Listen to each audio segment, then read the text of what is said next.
ठीक है। आज देखते हैं आपका इसमें मोड ऑफ हीट ट्रांसफर। अब तक क्या देख रहे थे कि ठीक है हीट ट्रांसफर होता है किधर, high temperature to low temperature, लेकिन उसके कितने तरीके हैं, कितने तरीके से हीट जाता है एक जगह से दूसरी जगह, तो उसी पे बात कर रहे हैं। Mode of heat transfer, mode of heat transfer, heat transfer. तो देखेंगे बेसिकली तीन तरीके से हीट का ट्रांसफर होता है। कौन कौन सा पता है? कंडक्शन, कंडक्शन एक कंडक्शन, दूसरा क्या है कन्वेक्शन, कंडक्शन कन्वेक्शन, और तीसरा क्या है रेडिएशन। ये तीन तरीके से हीट ट्रांसफर होता है। Conduction, convection, radiation. इन तीनों तरीका को समझेंगे, इनकी थ्योरी देखेंगे, फिर इनमें जो फॉर्मूला वगैरह आएंगे, लॉ आएंगे, डिटेल में बात करेंगे। और यही इसका लास्ट टॉपिक है, पर ये बड़ा है। कंडक्शन में क्वेश्चन बनते हैं काफ़ी, कन्वेक्शन में बहुत कुछ नहीं पढ़ना है, रेडिएशन में बहुत सारे लॉ आते हैं। ठीक है, तो हम बात करें कंडक्शन, कन्वेक्शन और रेडिएशन। अब एक बात समझना, तीनों हीट ट्रांसफर में क्या डिफरेंस है। आप सिंपल सा एक एग्जाम्पल समझ सकते हो कि मान लो एक बर्तन है, पतीला है, बर्तन में पानी गर्म कर रहे हो, बर्तन में पानी गर्म कर रहे हो, ध्यान से सुनना।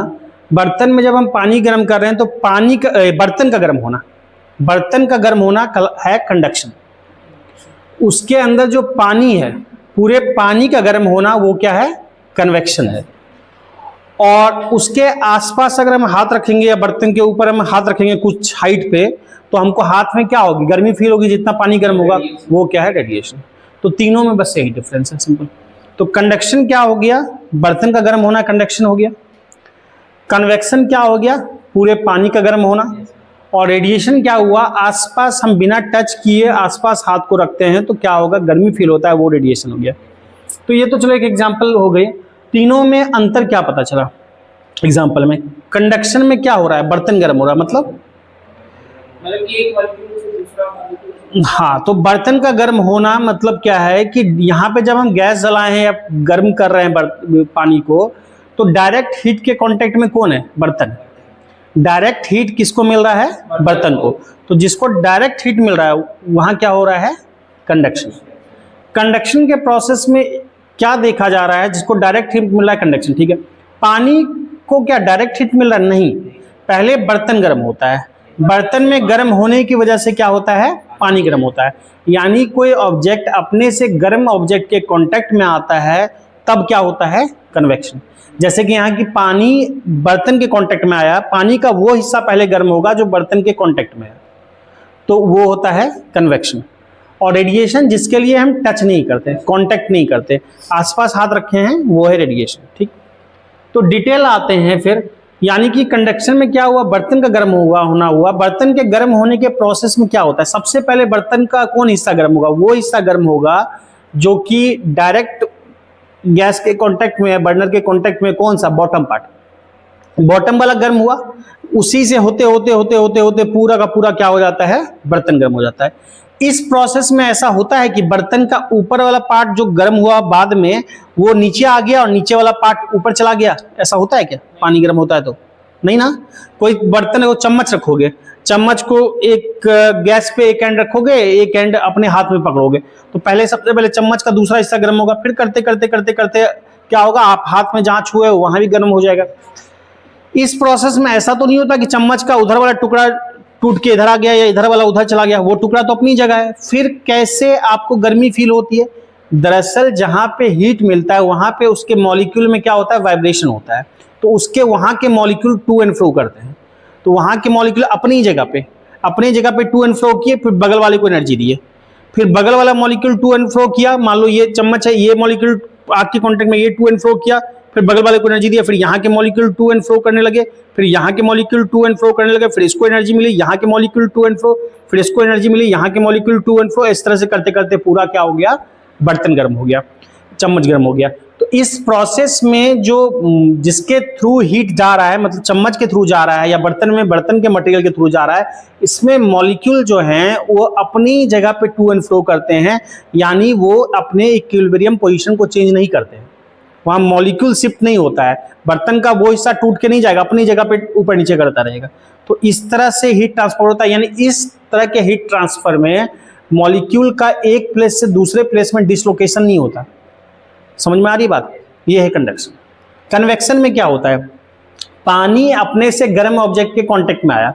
अब पानी के गर्म होने में क्या होता है कि सबसे पहले पानी का वो हिस्सा गर्म होगा जो बर्तन के कांटेक्ट में आ रहा है, फिर वो हिस्सा गर्म होकर हल्का होगा, वो ऊपर उठेगा, फिर दूसरा पानी उस जगह पे आएगा, फिर वो पानी बर्तन के टच में आया हर तरफ से, फिर वो गर्म हुआ, फिर वो ऊपर गया, फिर अदर पानी आएगा। इस तरह से करते करते करते करते होगा, पूरा पानी गर्म होता है। कई बार आप देखे होंगे ठंड के दिन में वगैरह पानी आप बहुत ज़्यादा गर्म मत करो, तो कई बार देखोगे पानी आपको ऊपर से लग जाता है कि गर्म है, नीचे देखोगे ठंडा ही रह गया। ऐसा फील किए हो? क्यों? क्योंकि अभी मॉलिक्यूल जा रहा है, कुछ मॉलिक्यूल गया गर्म पार्ट के कांटेक्ट में आया, फिर ऊपर उठा, फिर दूसरा मॉलिक्यूल गर्म गया, फिर उठा। ये प्रोसेस पूरा पानी तब तक गर्म नहीं हो जाएगा जब तक कि सारे मॉलिक्यूल बर्तन के कांटेक्ट में ना आ जाए।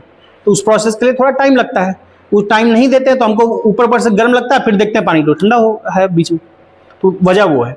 तो इसमें पानी के मॉलिक्यूल का रियल मोशन हो रहा है। बर्तन का मॉलिक्यूल उठ के इधर से उधर नहीं चला गया, लेकिन पानी का मॉलिक्यूल जा रहा है। जो मॉलिक्यूल गर्म हुआ, बर्तन के कांटेक्ट में वाला गर्म हुआ, वो हटा, दूसरा पानी फिर आया, फिर वो हटा, फिर दूसरा पानी, इस तरह से करते करते पूरा पानी गर्म होता है। इसमें रियल मोशन हो रहा है, जिसके थ्रू हीट ट्रांसफर हो रहा है। ये क्या है? कन्वेक्शन। और रेडिएशन क्या होता है? रेडिएशन जहां टच नहीं किए, जैसे हाथ रखे हैं ऊपर, रेडिएशन के लिए कांटेक्ट की जरूरत नहीं होती, तो हमको क्या होता है? गर्मी फील होती है। वो क्यों फील होती है? दरअसल कोई ना कोई तो होगा जो हीट वेव को हमारे हाथ तक ला रहा है। भले बर्तन का कांटेक्ट नहीं है, पानी का कांटेक्ट नहीं है। दरअसल हम आगे चल के देखेंगे, जब पढ़ेंगे रेडिएशन डिटेल तब बात करेंगे। अभी इलेक्ट्रोमैग्नेटिक वेव होता है। इलेक्ट्रोमैग्नेटिक वेव अपने साथ उसको लेके जाता है, जो हमको दिखता नहीं है, उसकी वजह से क्या होता है? गर्मी फील होता है। कैसे होता? नहीं होता, ठीक है। बस रेडिएशन में क्या है? डायरेक्ट कांटेक्ट नहीं है। अब आ जाओ कंडक्शन में। अब एक एक करके हम लिखेंगे, तीनों नाम लिख लो और पहला हेडिंग डाल लो कंडक्शन। पहला हेडिंग डाल लो कंडक्शन। थोड़ा सा यही जो समझाया कहानी लिखेंगे, बेसिक चीज़ें जानना जरूरी है, उसके बाद इसके फॉर्मूला वगैरह। सबसे पहले कंडक्शन लिखो। कंडक्शन लिखो, कंडक्शन हेडिंग डाल दिए? लिखो। Mode of heat transfer, mode of मतलब जरिया तरीका, mode of heat transfer in which, mode of heat transfer in which heat energy is transferred, mode of heat transfer in which, mode of heat transfer in which heat energy is transferred from one particle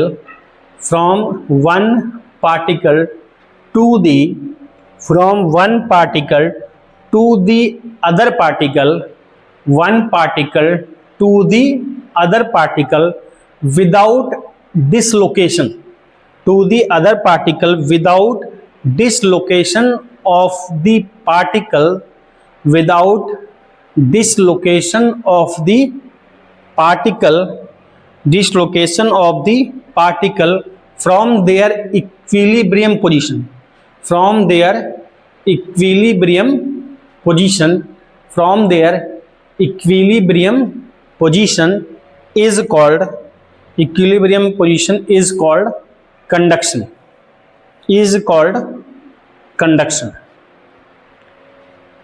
क्या ठीक है? is called conduction। ठीक, यानी इसमें molecule dislocate नहीं होता। जैसे कि आपका गर्मी का दिन है या ठंड का दिन है, गर्मी के दिन की बात करें तो गर्मी के दिन में क्या होता है? घर गर्म होता है। सबसे पहले कौन गर्म होगा? घर का बाहर का हिस्सा, बाहर का दीवार। बाहर का दीवार गर्म होते होते कुछ देर बाद अंदर भी दीवार गर्म होता है। पहले कौन गर्म होगा? बाहर वाला दीवार। बाहर वाला दीवार के मॉलिक्यूल में ऑसिलेशन हुआ उसी जगह पे, फिर बगल वाले को ट्रांसफर, बगल इस तरह करते करते पूरा अंदर का दीवार भी क्या हो गया? गर्म होने लगा। इस प्रोसेस में ऐसा तो नहीं होता कि बाहर का दीवार अंदर आ गया, अंदर का दीवार बाहर चला गया। वो तो अपनी जगह पे, अपनी जगह पे करते हुए क्या होगा? वाइब्रेट करते हुए फिर एनर्जी को ट्रांसफर करता है। इस तरह से होता है प्रोसेस। क्लियर बात है? अब ये बात है, लिख लो। अच्छा, कंडक्शन में एक बात बताओ कि मीडियम चाहिए कि नहीं चाहिए? मीडियम चाहिए ना, बर्तन चाहिए ना। बर्तन का चाहिए ना, या चम्मच है तो चम्मच पूरा होना, चम्मच चाहिए ना पूरा। ऐसा नहीं होना चाहिए कि चम्मच का एक हिस्सा गर्म हो रहा है, बीच में चम्मच आप तोड़ दिए और दूसरा हिस्सा पकड़े हो।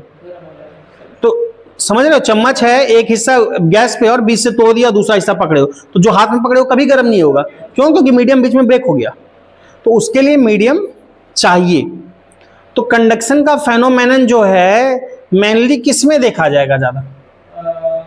सॉलिड में कि लिक्विड में कि गैस में? ज्यादा किस में देखा जाएगा? सॉलिड में। क्यों?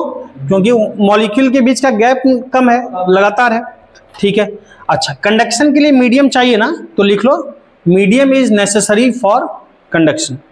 लिखना है medium is necessary for conduction. ठीक है, medium is necessary for conduction. ठीक, अब हम देख रहे हैं कंडक्शन के बारे में ही, इससे कुछ फॉर्मूला आएगा, कुछ कॉन्सेप्ट आएगा, देखते हैं कंडक्शन। अब देखो कुछ फॉर्मूला आएगा किस तरह से कंडक्ट हो रहा है, हीट ट्रांसफर कैसे हो रहा है। मान लो कि एक रॉड है, समझो ये एक रॉड है,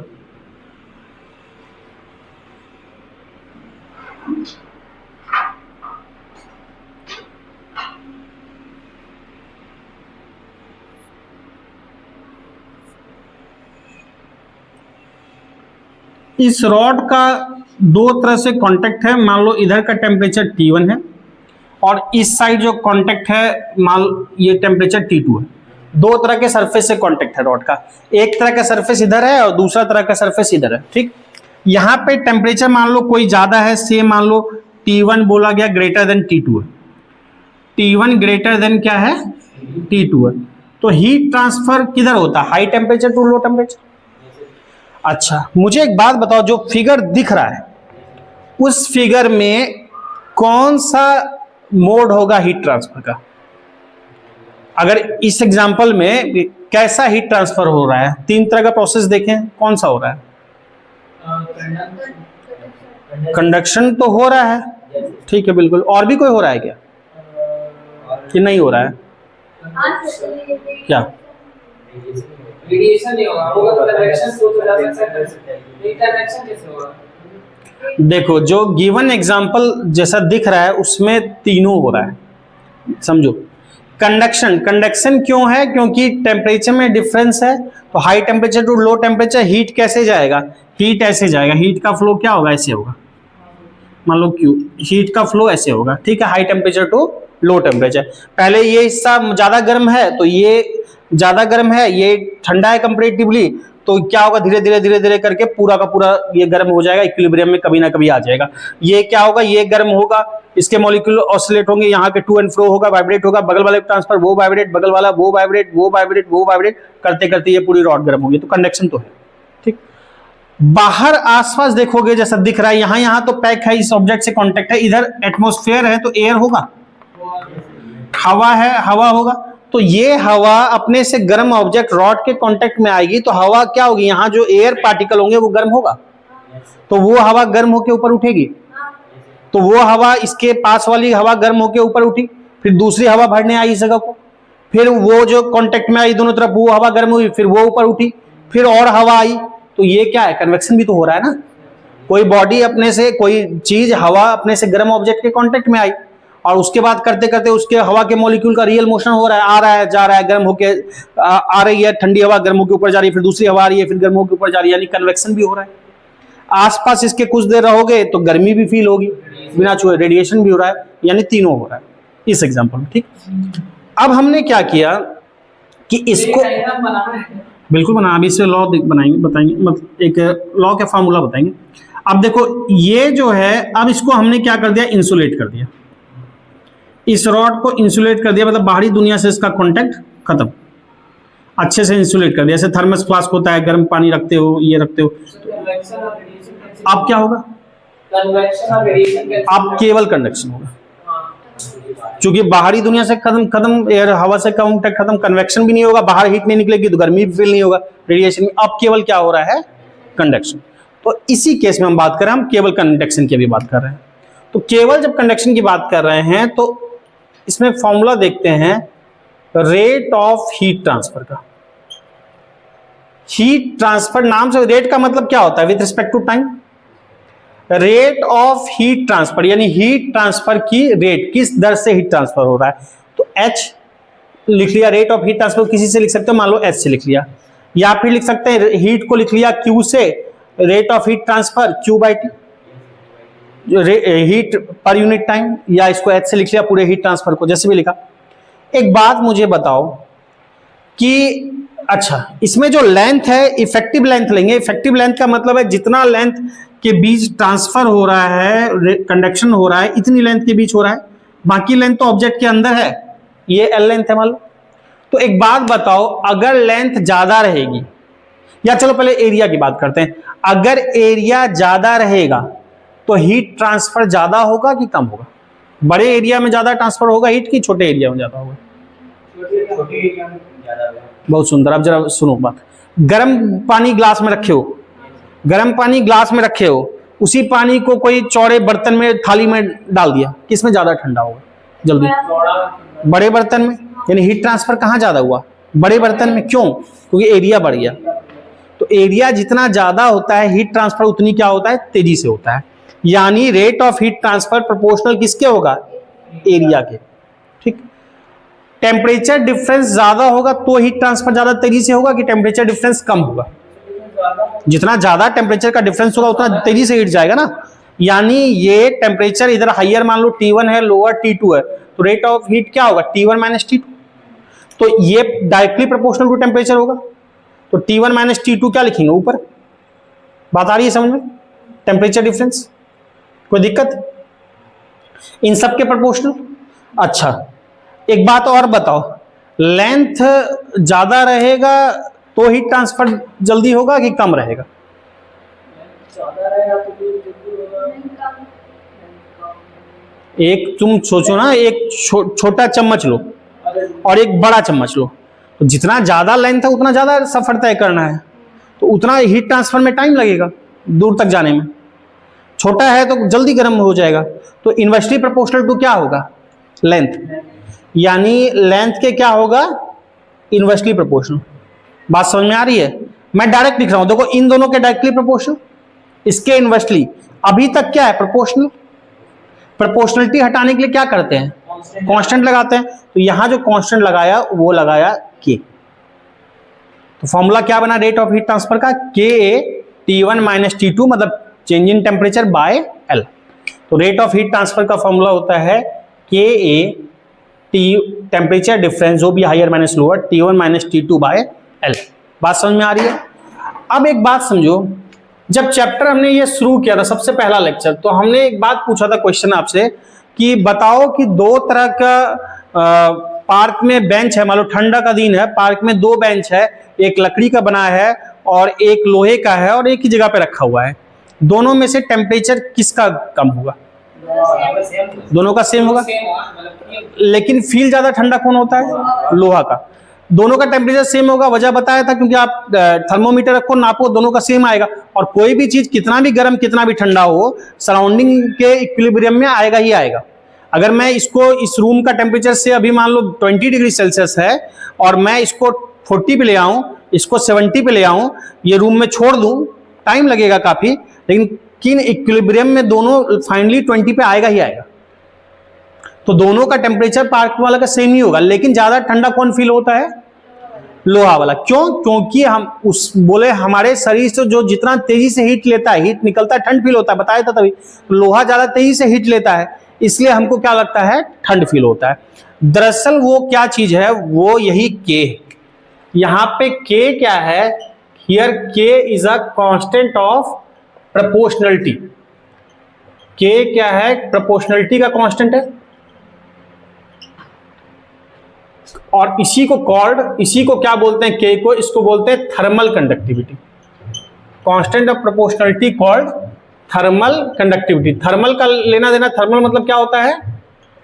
टेम्परेचर, और कंडक्टिविटी मतलब कंडक्ट करना।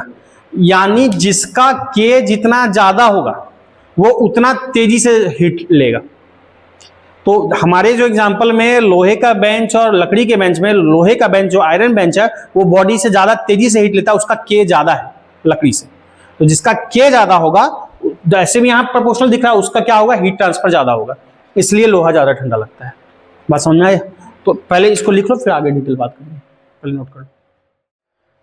अब देखो क्या है कि के यहाँ पे क्या बताया, कांस्टेंट प्रोपोर्शनलिटी, इसको क्या बोलते हैं, थर्मल कंडक्टिविटी।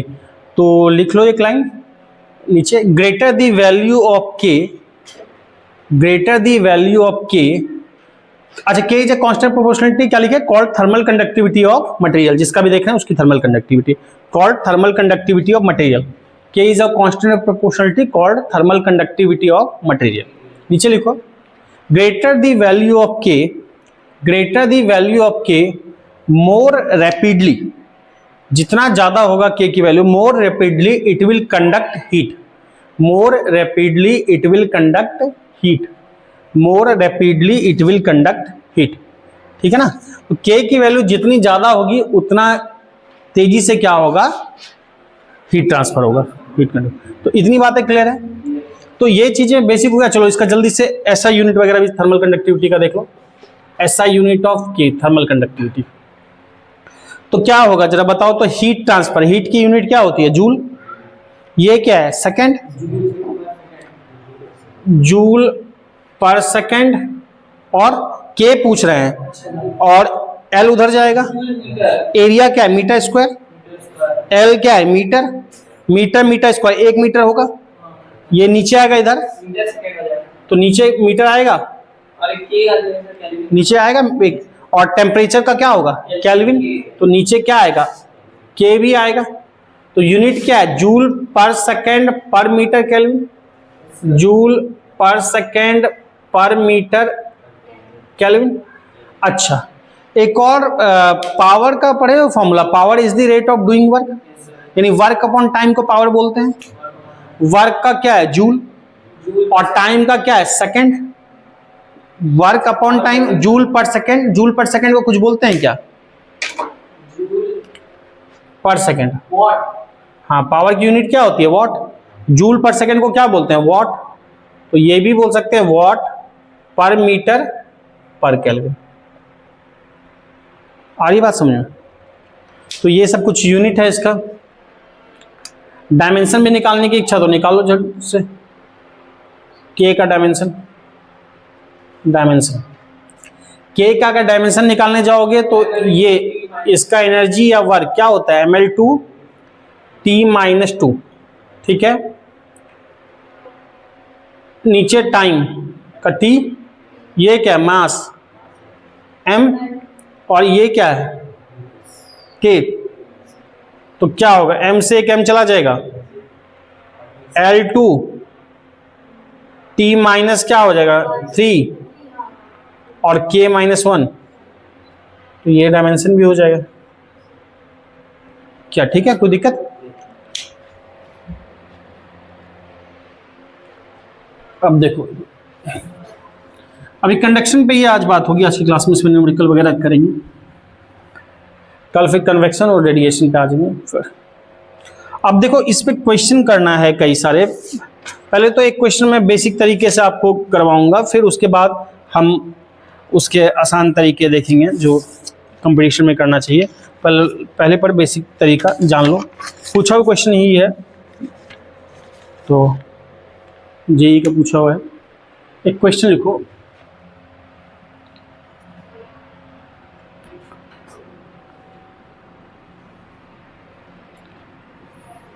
मान लो एक स्लैब दे रखा है, ठीक है ना, स्लैब दे रखा है, स्लैब समझते हो, कोई भी मटेरियल स्लैब 2 पार्ट में है, ये जो लेंथ है ये x है, पूछा क्वेश्चन था, ये लेंथ दे रखी है x, और दूसरी जो लेंथ दे रखी है वो कुछ है, मान लो 4x, ये x है, और एक पार्ट, दूसरा पार्ट जो है वो है लेंथ है ये 4x। इधर का टेम्परेचर T2 और इस साइड का टेम्परेचर क्या है, तो T1, इधर साइड का टेम्परेचर T है। इसकी थर्मल कंडक्टिविटी K है, और इस वाले पार्ट की थर्मल कंडक्टिविटी क्या है, 2K है। इस वाले पार्ट की थर्मल कंडक्टिविटी क्या है, 2K, और दोनों का जो एरिया है, दोनों का क्रॉस सेक्शन एरिया बराबर ही दिख रहा है चौड़ाई, तो क्रॉस सेक्शन एरिया दोनों का सेम है, वो A है। Cross section area section area वो ए है दोनों का, ठीक। तो क्वेश्चन लिख लो कि what is the rate of flow of heat transfer, what is the rate of flow of heat transfer through the slab, rate of flow of heat transfer through the slab in steady state, through the slab, board पे लिखा हुआ है in steady state, through the slab in steady state। steady state का मतलब होता है एक ही rate से, ये टर्म steady state वाला टर्म यहाँ भी आएगा और 12th में भी आएगा। तो steady state का मतलब होता है कि फ्लो सेम नहीं है, फ्लो रेट सेम है। जैसे यहाँ पे हीट के लिए पढ़ेंगे, 11th में पढ़ेंगे, हीट के लिए पढ़ रहे हैं, 12th में करंट के लिए पढ़ते हैं। तो करंट क्या बोलते हैं? Rate of flow of charge बोलते हैं करंट। तो ध्यान एक बात दो, चार्ज सेम होना और rate of flow of charge same होना दोनों में फर्क है। अगर मैं चार्ज सेम बोलूंगा मतलब क्यू सेम बोल रहा हूं, अगर मैं rate of flow of charge same बोल रहा हूं मतलब मैं क्यू बाई टी बोल रहा हूं सेम। तो स्टेडी स्टेट का मतलब ये सेम नहीं होता है, स्टेडी स्टेट का मतलब ये सेम होता है। और वहां पे जब पढ़ते हैं क्यू बाई टी को हम क्या बोलते हैं? I, rate of flow of charge current. तो मैं अगर बोल रहा हूं कि करंट स्टेडी स्टेट में है, करंट स्टेडी स्टेट में है, इसका मतलब किसी वायर के थ्रू, मान लो कोई वायर ऐसा है, एक जैसा क्रॉस सेक्शन है तो बहुत अच्छी बात है, एक जैसा नहीं है, मान लो वायर ऐसा है तो क्रॉस सेक्शन में अंतर है, इधर क्रॉस सेक्शन ज्यादा है, इधर कम है, इधर और कम है। तो अगर मैं बोल रहा हूं कि ये स्टेडी स्टेट में करंट है, इसका मतलब चार्ज सेम नहीं है। ये तो बड़ा जगह, यहां चार्ज ज्यादा आएगा, यहां चार्ज उससे कम आएगा, यहां चार्ज और कम आएगा, लेकिन charge per unit time same है। Charge per unit time same का मतलब यहां पे अगर ज्यादा चार्ज है तो अगर मैं I equal to Q by T, अगर मैं T बढ़ा दूंगा तो I क्या हो जाएगा? कम हो जाएगा। तो यहां पे चार्ज ज्यादा है ना, तो टाइम क्या हो जाता है? कम हो जाता है। टाइम क्या हो जाता है? कम हो जाता है। कि ज्यादा, टाइम ज्यादा लगता है, टाइम मोर हो जाता है। जरा ध्यान समझना, इधर क्यू ज्यादा है तो टाइम क्या हो गया? ज्यादा हो गया। टाइम ज्यादा होने से डिनोमिनेटर ज्यादा हो गया, I क्या हो गया? कम हो गया। और इधर जगह में तुम्हारा जाके Q कम है, तो Q कम है तो टाइम कम है, तो रेशियो क्या हो जाता है? सेम ही हो जाता है। तो इस वर्ड का मतलब समझते हो? तो वहां पे हम चार्ज का फ्लो देखते हैं, उसी तरह यहां किसका फ्लो बोल रहे हैं? हीट का फ्लो। तो यहां क्या बोल रहे हैं? हीट का फ्लो। तो हीट का फ्लो अगर मैं यहां बोल रहा हूं स्टेडी स्टेट में है, मतलब हीट का फ्लो सेम है। मतलब मैं ये नहीं बोल रहा कि Q सेम है, मैं बोल रहा हूं क्यू बाई टी सेम। समझ में आ रही बात? इसलिए करंट का भी नाम है, इसलिए इसको जो बोलते हैं ना I equal to Q by T, rate of flow of charge, दरअसल वो इलेक्ट्रिक करंट होता है। रफली हम उसको करंट बोलते हैं। करंट वर्ड का मतलब यही नहीं होता कि charge per unit time, rate of flow of charge. Current का मतलब होता है फ्लो, किसी भी चीज का फ्लो। अगर वो चार्ज का फ्लो है तो उसको हम इलेक्ट्रिक करंट बोलते हैं, शॉर्ट में बोल देते हैं करंट। अगर वो हीट का फ्लो है तो उसको हीट करंट बोलेंगे।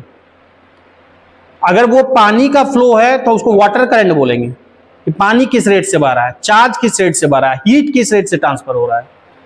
इसलिए आप लोग कई बार सुने होंगे या ऐसे बोलते हुए कि बाढ़ है, नदी में मत जाना, करंट बहुत है। नदी में करंट का क्या मतलब? नदी में करंट लाएगा झटका? नहीं, उसका फ्लो रेट बहुत ज्यादा है, rate of flow of water बहुत ज्यादा है। समझ में आया? वाटर का फ्लो, अमाउंट ऑफ वाटर और अमाउंट ऑफ वाटर फ्लो दोनों में अंतर है।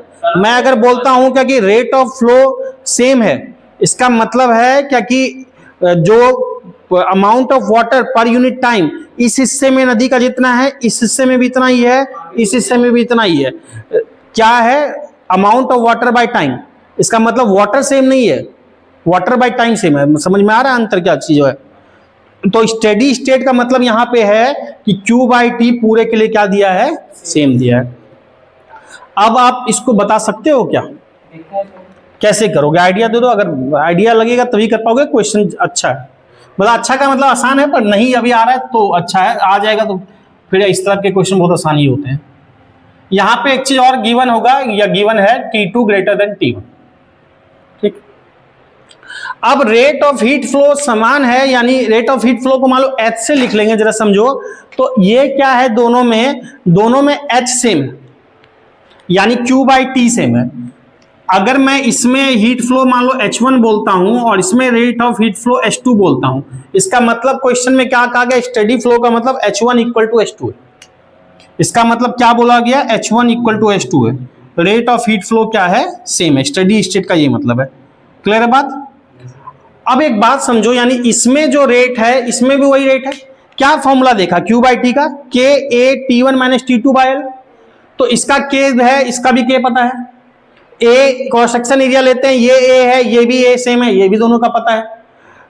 अब दिक्कत क्या है, T2 इसका एक एंड का टेम्परेचर, इसके इस एंड का टेम्परेचर तो नहीं पता ना, क्योंकि इसका ये वाला जो पार्ट है स्लैब का यहीं तक है और दोनों की थर्मल कंडक्टिविटी अलग अलग है K, तो अलग अलग डील करना पड़ेगा। तो हमको जंक्शन का टेम्परेचर नहीं पता है। बात समझ में आ रही है। तो दिक्कत ये है कि जंक्शन का टेम्परेचर नहीं पता। पहले मैं मेथड से करूंगा, फिर आसान तरीके से कंपेयर करके करूंगा। वो भी मेथड ही है पर कॉन्सेप्ट है, पहले हम बेसिक कॉन्सेप्ट से करते हैं। तो T, ये जो जंक्शन का टेम्परेचर है वो हमने T मान लिया यहां का, ठीक। अब फॉर्मूला लिख सकते हो, जरा देख के बताओ क्या लिखते हैं। K A, K पहले वाले के लिए क्या लिखेंगे, K into A into T2। देखो T2 ज्यादा है T1 से, हाँ सर, और बीच का जंक्शन है, तो ये बीच का जंक्शन इन दोनों के क्या होगा, बीच में ही होगा। ये ज्यादा टेम्परेचर समझो 100 है और ये 40 है, तो 140 धीरे धीरे गर्म होता जाएगा ना। ये तो ये सबसे ज्यादा होगा, बीच का हिस्सा थोड़ा कम गर्म होगा, ये सबसे कम गर्म होगा। तो डिफरेंस क्या लिखेंगे, T2 minus T, high minus low लिखते हैं ना, यही लिखते हैं। डिवाइड बाय L, लेंथ कितना दिया इस पार्ट की, x, divide by x equal to दूसरे पार्ट का क्या लिखेंगे जरा बताओ। K कितना दे रखा है, 2K।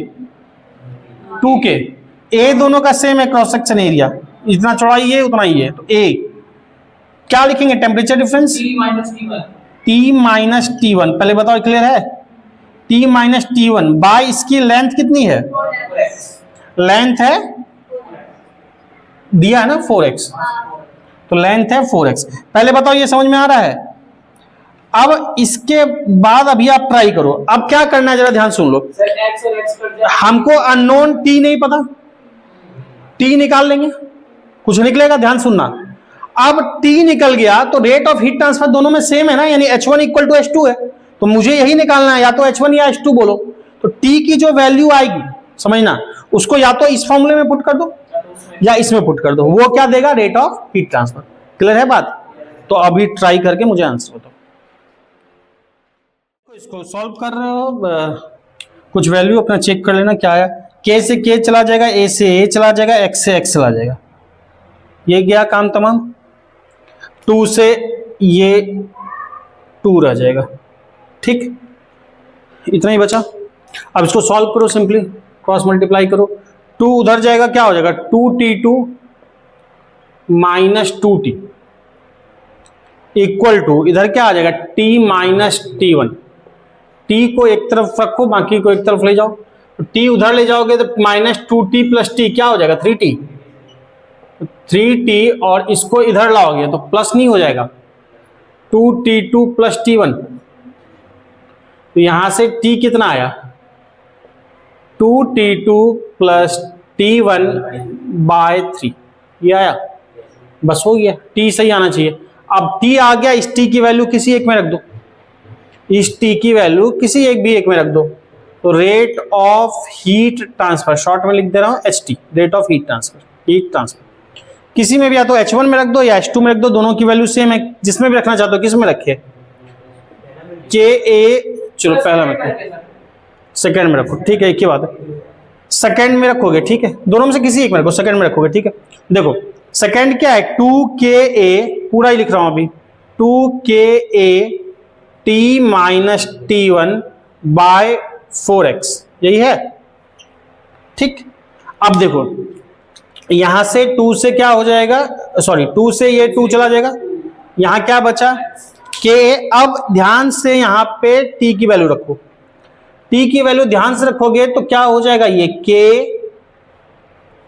ए bye 2x T minus T1, इसको इधर लिख दो, टी माइनस T1, टी की जगह ये पूरा रखो तो क्या होगा 2T2 plus T1 bye 3 minus T1, यही होगा। ठीक, अब इसको सॉल्व करो, सिंपल।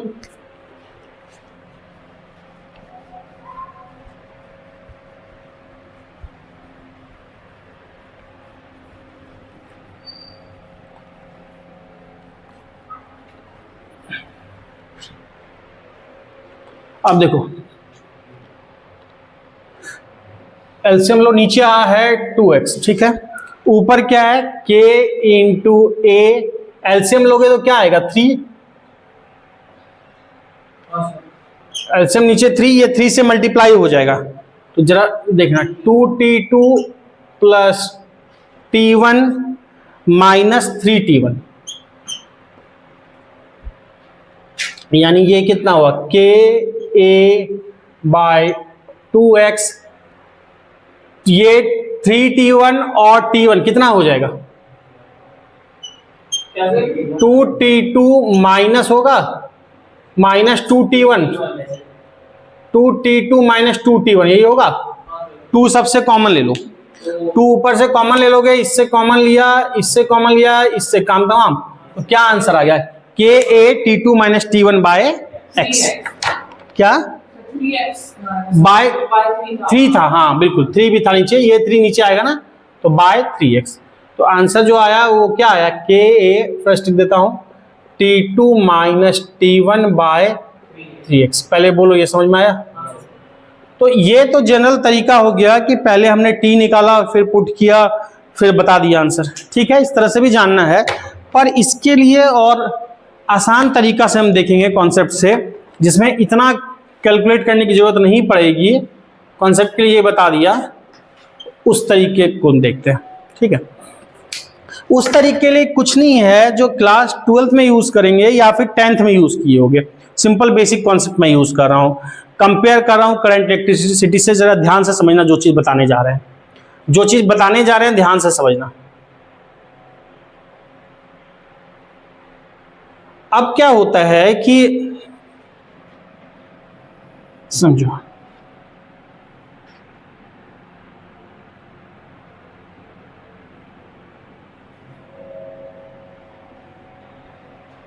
पहले कॉन्सेप्ट समझ लो, फिर क्वेश्चन तो कर लेंगे।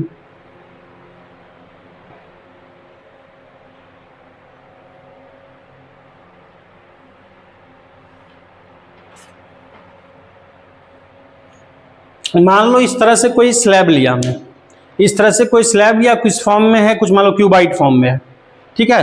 तो क्यूबाइट फॉर्म में है, इसमें हमने कहीं भी देखा 2 पार्ट जहां भी इच्छा हुई, तो जरा देखो ये एक पार्ट ले लिया, एक पार्ट और कहीं ले लिया, ये ठीक, इस तरह से कई सारे टुकड़े होंगे इसके, मतलब कई सारे ऐसे बना होगा। अब इन 2 सेक्शन के बीच जरा समझना, अगर देख रहे हैं, अच्छा ये दोनों किस में है, ये दोनों जो है ये है स्टेडी स्टेट में, यानी पूरा सिस्टम स्टेडी स्टेट में है। तो ये दोनों स्टेडी स्टेट का मतलब क्या होता है कि रेट ऑफ हीट ट्रांसफर पूरे में क्या होगा, सेम होगा। अच्छा ये दोनों इंडिविजुअली भी देखोगे ना, तो ये दोनों इंडिविजुअली भी क्या है, इंडिविजुअली दोनों आइसोथर्मल है, इंडिविजुअली ये दोनों जो है ये दोनों आइसोथर्मल है, मतलब दोनों का टेम्परेचर सेम नहीं है, लेकिन दोनों का पूरे जगह पे टेम्परेचर सेम है। मतलब मैं क्या कहना चाह रहा हूं, अगर इस सेक्शन में टेम्परेचर 40 है तो इस पूरे सेक्शन का टेम्परेचर 40 है। बात समझ में आ रहा है, यहां 40, यहां 40, यहां 40, यहां 40, यहां 40, पूरे में 40, ऐसा नहीं कि यहां 40, यहां 30, यहां 20, इस पूरे क्रॉस सेक्शन का टेम्परेचर 40 है।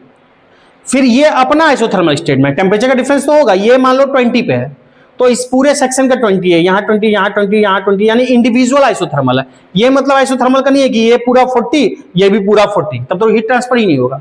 40, 20, 60. हाँ मतलब, पर इस पूरे पे 20 है, ये अपने आप में आइसोथर्मल है, ये आइसोथर्मल, इस तरह से कई सारे सेक्शन है। बात समझ में आया? अगर मैं इसमें देख रहा हूं यहां से यहां, तो यहां से यहां अगर टेम्परेचर डिफरेंस है, मान लो कि इस पार्ट का टेम्परेचर से T1 है और इस पार्ट का यहां टेम्परेचर T2 है, या चलो हाइयर को T2 माना, तो ये T2 है, ये T1 है। तो जरा बात समझना, हीट ट्रांसफर कैसे होता है? हाई टू लो, डिपेंड करता है कौन हाई कौन लो है। मान लो बोल दिया T2 ग्रेटर देन T1 है, तो हीट ट्रांसफर ऐसे होगा, high temperature to low temperature. पहले बताओ होगा? अब जरा समझो ध्यान से जो बताने जा रहे हैं। अब अगर हम देखते हैं तो कंपेयर करते हैं इसको करंट इलेक्ट्रिसिटी से। करंट इलेक्ट्रिसिटी से जब कंपेयर करेंगे तो जरा समझना, ये रेजिस्टेंस होता है। कौन सा रेजिस्टेंस होता है? ये इलेक्ट्रिकल रेजिस्टेंस होता है। जब हम इलेक्ट्रिसिटी में पढ़ते हैं इसको रेजिस्टेंस बोलते हैं, ये इलेक्ट्रिकल रेजिस्टेंस होता है बेसिकली। ओम जिसको लिखते थे वहां पे इलेक्ट्रिकल रेजिस्टेंस। यहां किसका फ्लो होता था? वायर्स के थ्रू करंट का। वायर के थ्रू करंट का फ्लो होता था, करंट का फ्लो होता था। करंट के फ्लो के लिए क्या चाहिए? पोटेंशियल डिफरेंस चाहिए। पोटेंशियल डिफरेंस चाहिए। मान लो इधर का पोटेंशियल से V2 है और इधर का पोटेंशियल क्या है? मान लो से V1 है। तो अगर मैं इधर करंट का फ्लो दिखा रहा हूं, इसका मतलब है V2 ग्रेटर देन क्या है? V1 है। High potential to low potential किसका ट्रांसफर होता है? करंट का। तो करंट इक्वल टू हम क्या बोलते हैं? I इक्वल टू बोलते हैं delta V by R, electrical resistance. ये बोलते हैं ना, I इक्वल टू, नहीं बोलते हैं? V इक्वल टू IR नहीं पढ़े हो? पोटेंशियल वाला खो गया मतलब। तो I इक्वल 10th वगैरह में, या फिर V2 minus V1 by R, delta V का मतलब यही है, पढ़ते हैं ये। उसी तरीके से यहां पे देख रहे हैं। यहां पे जब देखेंगे तो जिस तरह से यहां पे आया, यहां पे अगर बात करते हैं थर्मल में, तो यहां अगर करंट बोल रहे हैं तो इसका मतलब कौन करंट है? यहां हीट करंट है। ये कौन सी करंट है? ये इलेक्ट्रिकल करंट। ये electrical current, electrical current, electrical current. ये आई लिख रहे हैं, ये यहां पे आई, ये क्या लिख रहे हैं? ये लिख रहे हैं हीट करंट। करंट का मतलब फ्लो रेट, फ्लो। तो वहां पे किसका फ्लो था? चार्ज का। यहां पे किसका फ्लो है? हीट का। तो इसको क्या बोलते हैं? हीट करंट या थर्मल करंट, या थर्मल करंट, बल्कि थर्मल करंट बोलो। तो यहां का करंट, एक करंट रहने दो उसमें। तो वहां पे करंट के फ्लो के लिए क्या चाहिए? पोटेंशियल डिफरेंस चाहिए। उसी तरह से यहां हीट के फ्लो के लिए क्या चाहिए? टेम्परेचर डिफरेंस चाहिए। वहां पे चाहिए पोटेंशियल डिफरेंस, यहां चाहिए टेम्परेचर डिफरेंस। तो इधर T2, इधर लिख लिया T1। यहां पे भी T2 ग्रेटर देन क्या है? T1। जैसे वहां पोटेंशियल का डिफरेंस होगा तभी करंट फ्लो होगा, इसी तरह यहां टेम्परेचर का डिफरेंस होगा तभी करंट फ्लो होगा। तो I इक्वल टू, जैसे वहां लिखते थे डेल्टा V बाय R, यहां क्या लिखेंगे? Delta T by R।